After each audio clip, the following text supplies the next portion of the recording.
It's a new video hi colours welcome to my channel. तो मु आज एत सजबाज होइछे कहीं कारण मु जाउछे आज गोटे बर्थडे पार्टी को। तो कहार बर्थडे पार्टी कहा सहित देखा चलते आप आगू देखिए। रेडी है मु दीदी भाई मिसिकी बाहरी आसलु आ पहुँची गलु डेस्टिनेशन रे। सेठी जाइकी फास्ट तो देखाइले गुड्डू सहित। देखंतु ये होचे हमर प्रीति बर्थडे गर्ल आ ये होचे छवि दीदी को भल से चिन्ह नियंतु हला। आ हमर हीरोइन रूबी दीदी आको तो भल से जानी थे मो दीदी एठी आंकर स्टार्ट हो जाइतला फोटोशूट। तब बर्थडे गर्ल टिके फोटोशूट हला आ बर्थडे सेलिब्रेशन हला। बर्थडे सेलिब्रेशन कर सारी आमे आस्तिलु डिनर करिया पे। आको देखंदी ये केमती टेबल पे बसले जेमिति सब खाइ दबो। तापर आमे वेट करथिलु खाइबा पई।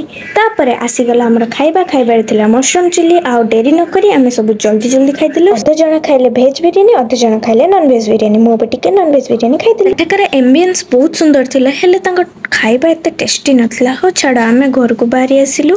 घर को आसला बेले बहुत जोर वर्षा है। जदि आपन को वीडियो भल लगतो लाइक कमेंट शेयर सब्सक्राइब करियो बोली। Thanks for watching bye.